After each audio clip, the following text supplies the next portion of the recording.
as parents of children who will be in this room in the next 20 to 30 years, incredibly important to not just focus on which college to get into, which school to go to, but also in this world, which is so polarized, how to be kind and how to be tolerant.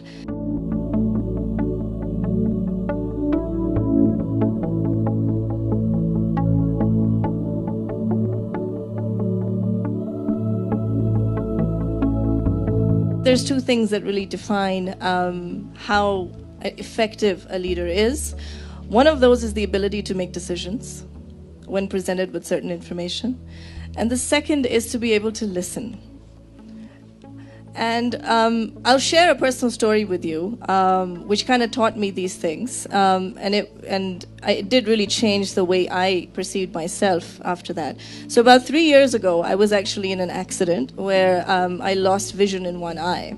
Now, it was temporary and it didn't last very long, but it went on for about 2 or 3 months.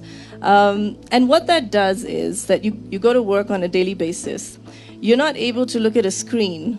You're not able to look at a phone. You're not even able to read a piece of paper. So what do? What you have to do at that point is that you rely on all the people that you've appointed to give you verbal briefings.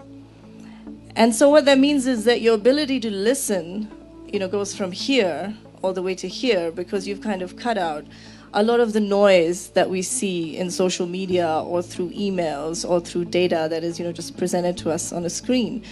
And when you are able to listen, your entire concept of making decisions changes.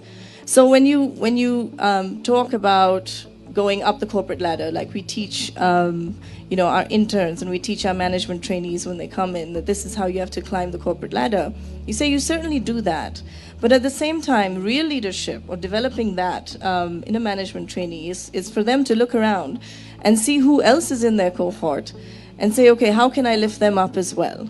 How can I build them up with me? Because they will be my support when I am sitting at a certain position. And when we look at it from the industry perspective, and we look at it as CEOs, it is not just about which company is going to have more assets under management or which company is going to have more clients.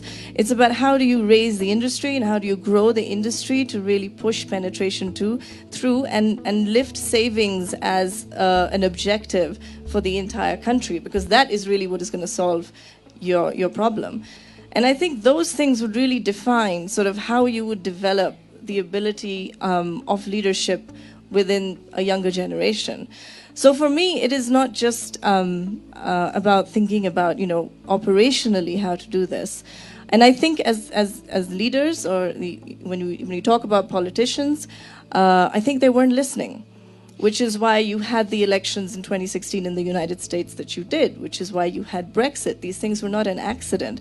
And we are sitting now in a very polarized world where populism is the name of the game. And if we're going to get beyond that, then I think as leaders, we really need to start listening a lot more.